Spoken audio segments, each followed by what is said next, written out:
خدمت الماہن نے یہ ایک کوشش کی ہے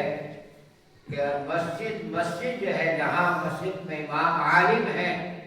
وہاں درس قرآن کے ترجمے کا آغاز کیا جائے، تاکہ لوگ یہ سمجھ سکیں کہ قرآن کریم کیا چاہتا ہے، اللہ تعالیٰ ہم سے کیا چاہتا ہے۔ قرآن کریم کو جیسے پڑھنا ثواب کا کام ہے، قرآن کریم کو دیکھنا بھی ثواب کا کام ہے۔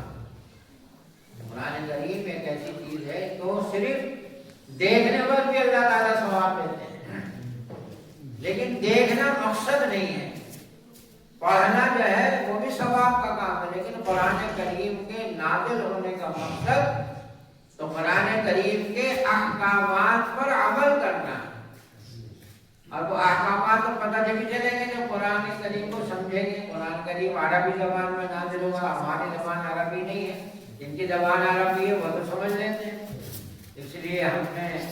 یہ کوشش کی ہے کہ گاؤں مسجدوں میں، شہر میں مسجد جو ہے قرآن کریم کا ترجمہ ہونا چاہیے، اس کی تفسیر بیان ہونی چاہیے، چاہے وہ ہفتے میں 2 دن ہو، 3 دن ہو، 4 دن ہو، 5 دن ہو، جیسے موقع ہو۔ اور سب سے پہلے کم از کم قرآن تو 30 پاروں میں ہے، کئی سال اگر روزانہ 2 دن 3 دن تفسیر ہوگی تو کئی سال میں جا کے وہ پوری ہوگی۔ لیکن ایک کوشش ہے، شروع کرنا چاہیے اور سب لوگوں کو اس میں تفسیر میں بیٹھنا چاہیے۔ 10 منٹ 15 منٹ سے زیادہ کا وقت نہیں ہوتا، ایک آیت کی تفسیر ہو، 2 آیت کی تفسیر ہو، آپ قرآن کریم کو سنیں گے، تلاوت بھی ہوگی اور اس کی تفسیر ہوگی، اس کے جو احکامات ہیں وہ سامنے آئیں گے، اللہ کا کلام ہے، تو اگر ہم اس کو سمجھیں گے سنیں گے تو ہمیں اس کی حقیقت معلوم ہوگی۔ اور اللہ کا کلام جب پڑھا جائے گا اور اس کو سمجھا جائے گا تو اللہ سے تعلق بھی پیدا ہوگا، آپ کی زندگی میں تبدیلی آئے گی، آپ کے اندر فکر پیدا ہوگی۔ اس لیے اللہ تعالیٰ آپ کی مسجد میں یہ شروع ہونے جا رہا ہے، جتنے دن بھی مشورے سے طے ہو جائے، 2 دن 3 دن 4 دن، اور بہتر یہ ہے کہ پہلے کم از کم ام کا پارہ جو ہے، پورا قرآن الف لام میم سے شروع ہوتا ہے، لیکن ابتدا میں ام کا پارہ جو ہے، جس ام کا پارہ کہتے ہیں، اس کی تفسیر پہلے ہو جائے، کیونکہ وہ صورتیں روزانہ نمازوں میں پڑھی جاتی ہیں، ہماری زندگی ہو گئی، ہمیں پتہ ہی نہیں کہ کیا پڑھا جا رہا ہے، تو ان کی تفسیر پہلے ہو جائے گی، لوگوں کو سمجھ میں آ جائے گا ہے قرآن رب الفلق ہے، قرآن رب الناس ہے، کیا مفہوم ہے اس کا، پڑھتے بھی ہیں یا سنتے بھی ہیں لیکن پتہ ہی نہیں کیا پڑھا جا رہا ہے۔ اور جب تک پڑھا سمجھے نہیں تو فائدہ کیا ہوگا اس کا، نماز تو ہو جائے گی لیکن اس کا جو اصل مقصد ہے وہ حاصل نہیں ہوگا۔ اس لیے آپ سب حضرات جو ہے اس میں شرکت کریں، 10 منٹ 15 منٹ کوئی زیادہ وقت نہیں ہوتا، آدمی دفتر نماز پڑھ کے باہر نکل جاتا ہے، یہاں بیٹھ گیا وہاں بیٹھ گیا، اپنے اوقات کو ضائع کرتا ہے، جتنی دیر مسجد میں رہے گا مسجد میں بیٹھنے کا بھی ثواب ملے گا، دین کی بات ہوگی، جیسے جماعت آتی ہے، دین کی بات ہوتی ہے، روزانہ تعلیم ہوتی ہے، 10 منٹ 15 منٹ جتنی دیر بھی ہوتی ہے،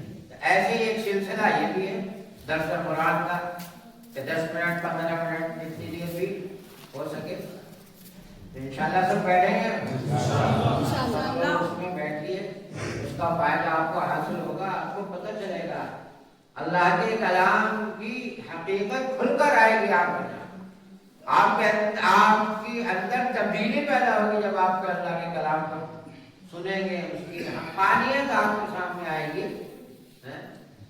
اور اس پر جو ہمارا ایمان ہے وہ ایمان بھی مضبوط ہوگا۔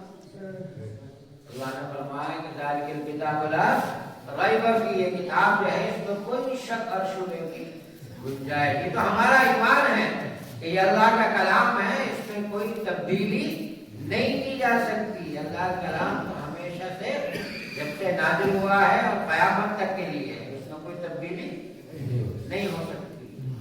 دیکھو یہ کسی انسان کا کلام نہیں ہے، انسان کا بنایا ہوا دستور قانون تو رد و بدل ہوتی رہتی ہے،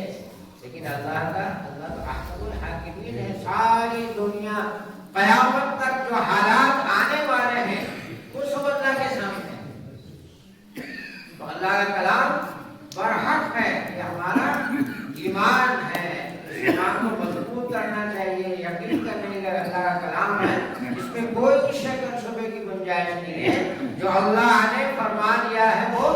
برحق ہے.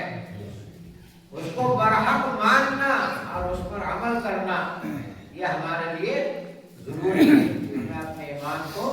پختہ کرنا چاہیے. جتنا ایمان قوی ہوگا, طاقتور ہوگا,